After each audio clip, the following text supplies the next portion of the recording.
ثروتمندترین کشور جهان در قطعه آسیا.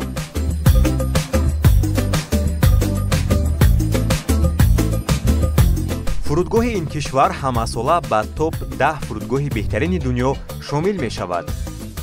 از اروپا به آسیا توسط فرودگاه بین المللی حمد بیشتر رو می نمایند. قطر کشوری است که شرایط خوبی زندگی دارد، اما اقلیمش دائما گرم است.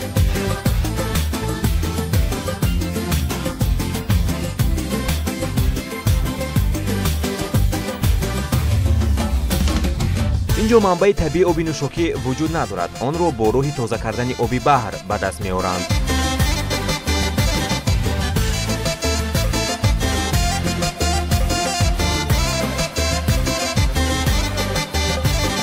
در پهلوی این مرکز بزرگ سودا بیناهای بلندآشانه معاصر آسمانبوس خامد افروختند که آنها را بزرگترین و مشهورترین معماران جهان ساختند.